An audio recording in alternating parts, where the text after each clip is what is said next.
Uh, where do I start with this? So, chopping up my front end of my Toyota Tundra.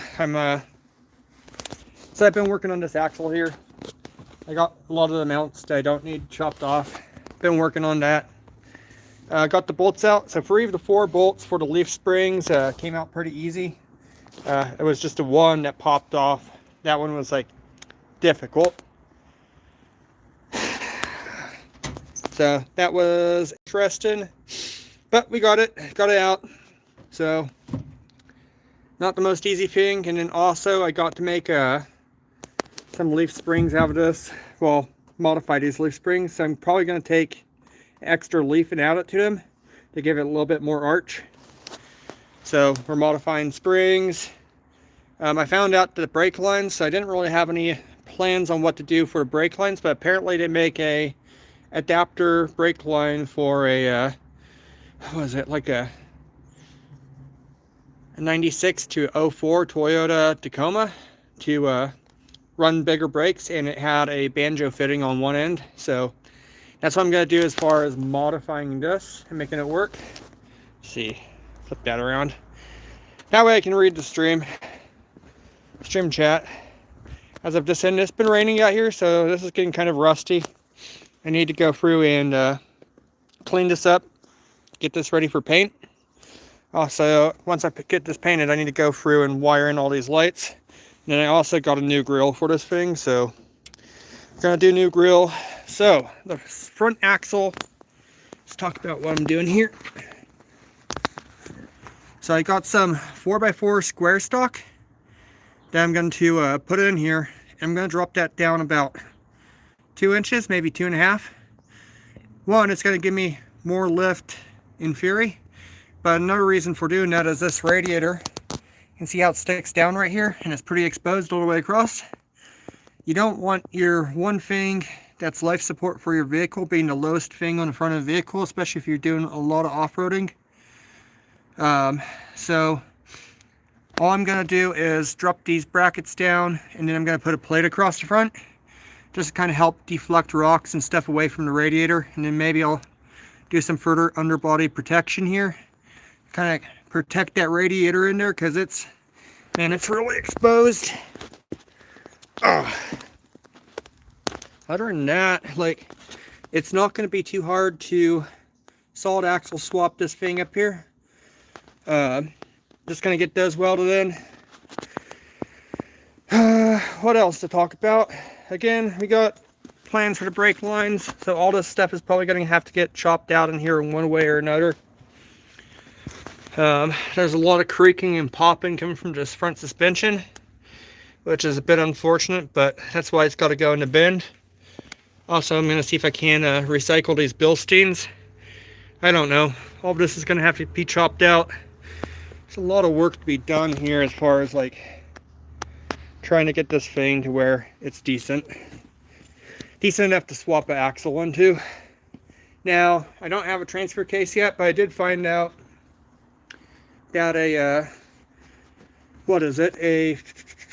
so the rear shaft coming out of the rear of this transmission is a 30 spline shaft. So that means like my 89 Toyota 4Runner, the rear shaft on that is going to be a 30 spline as well. So I'm kind of curious to see if that's actually going to plug straight into this transmission on here. If that's the case, that'd be nice, but I'm pretty sure I'm going to need an adapter plate for that, but that's something I could make work. But I would really like to avoid having an electronic transfer case in this truck, just for the sheer simplicity of having something. Sure, I don't even know if there's a live stream. Let's see, learn more. Chat. All messages.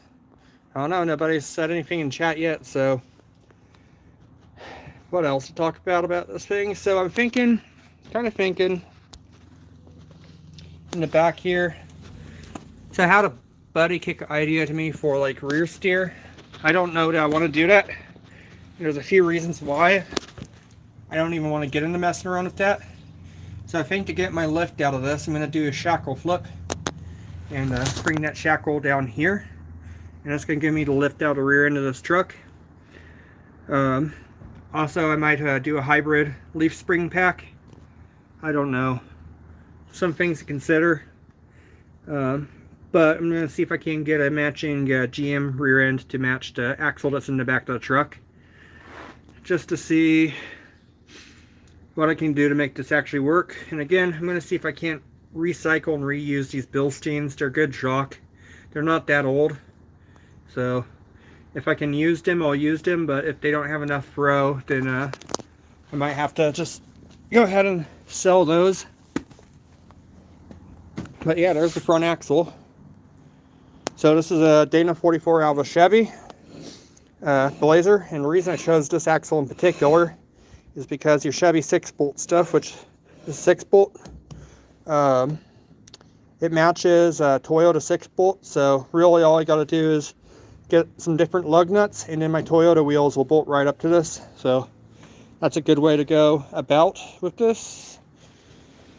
What else? Hey, what's happening? Elon is... Hi, my name is Elon. Hey, good to meet you, Elon. I don't know, there's some stuff to talk about. I don't know, like, I haven't really decided in the front end here.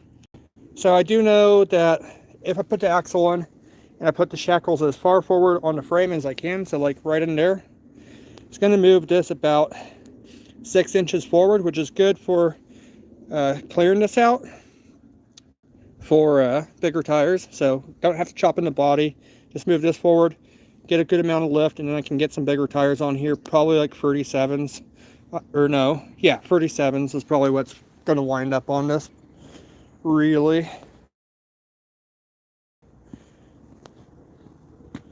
Other than that, I don't know. Motor is stock. The motor, I do need to do timing belt on it. It's time for a service. I just haven't got around to it.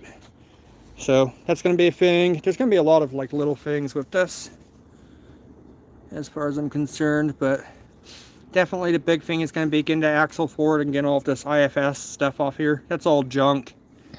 These trucks weren't very strong from the get-go in the front end, and that's why you never see them lifted with big tires, just because they don't really hold up, and they really struggle if you get anything bigger than a 35 on here, or even a 33 for that matter. They're just, they weren't built like a, you know, off-road truck at all. So what else? My garage is currently a mess. I've been just working on this again, just chopping off the brackets and working on all that stuff. Big mess in here. Haven't been working on the old 250R. Need to get the back to work on that, but that's coming soon. So I got the paint stuff here. I don't know if I showed you guys. He's done a TikTok, or not a TikTok, but a short. But I got the paint stuff to go ahead and start doing the 250R and getting that ready. But yeah, this thing is quickly turning into a bigger product than what I had originally anticipated. Also, I got a steering gearbox here for it. Another thing I need to do is see if I can clock this differently, because originally this was a push-pull setup, and right now I want to do a side-to-side setup, so I need to see if this can be clocked differently. If that's the case, it's not a big deal. But yeah, so that's what I'm going to be using for my steering gearbox.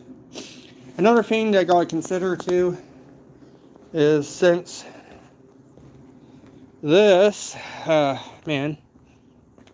since the rack and pinion's back here, I need to, at some point, probably when I start chopping up the front end, to check the linkage for the steering. That's it right there.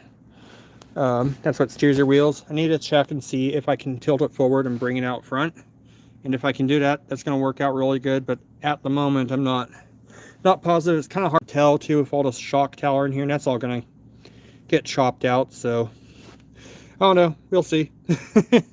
A lot of we will sees with this one, because I haven't seen too many of these trucks with the front ends like chopped out and axle swapped or anything crazy like that, so it's hard to say. So yeah, there's the big project. Man, I just don't know. It's gonna be endeavor to try and get that done, but I got the tools. I can do the front end. I just need to get the stuff for the back end of the truck, and once I got the stuff for the back end of the truck, then I will commit to actually chopping the truck apart and like trying to make something new out of it.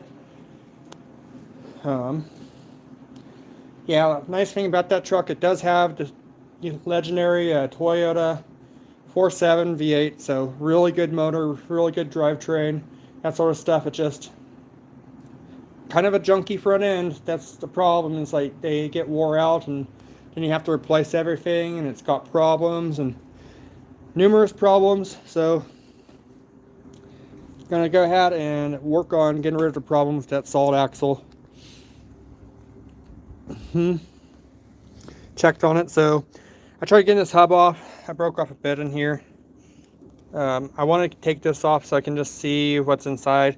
Also, the other side's broken, so I'm going to have to replace that one. Little dials busted off in there. So, need to get a new one of those. Probably pick one up from Pick and Pull. Do it really cheap like. That's the whole point of doing this, is I want to keep this whole thing like really inexpensive. Do an axle swap. I don't need to spend a ton of money on this truck. That's why I built the bumper myself and fixed the front end myself and doing everything else myself. You just gotta be handy. Keep the budget down. Anyhow, it's been fun. I figured I'd hop on here and stream for you guys for a little bit and just explain things that's going on and say hi to y'all. And I appreciate everybody that's joined the stream. It's been a crazy ride this last year, and some bad things have happened in my life. Some good things have happened, but it's whatever. Things happen. It's life. So I'm just going to keep working away at this truck, and hopefully I can get the front end assembled here pretty soon. I did, however, 1 second. So I did get the steel for it. So we got some 1/4-inch plate there, and we got some 2x4 square box steel to go underneath the front end of the truck. So that's what I'm going to use to, quote unquote, lift it a little bit. Again, I'm probably going to chop out about 2.5 inches of this. We're going to puck it up, and then we're going to plate the top of it with that 1/4-inch steel, and then we're going to do air shackle brackets, which I believe is 3 1/4 inch. No, it's 3 3/4 inch. That we have to space out that bracket on the other side, so 3 3/4 right there. So that'll be easy. And then for the back, I don't really know the measurements yet, but I'm sure once I hang the front end in, everything will come to light pretty quick. So huge project. All right, what was I saying a second ago? Okay, I think I'm going to wrap up the stream. It's been great hanging out with you guys, and we're just going to keep going on this. Keep working at it, see where we get. The old 4Runner's doing pretty good. It's over there across the street. I can't really walk over there because the cell service around here is kind of spotty. But I'm going to get back to work, and I'll catch you guys later. Stay safe. Peace.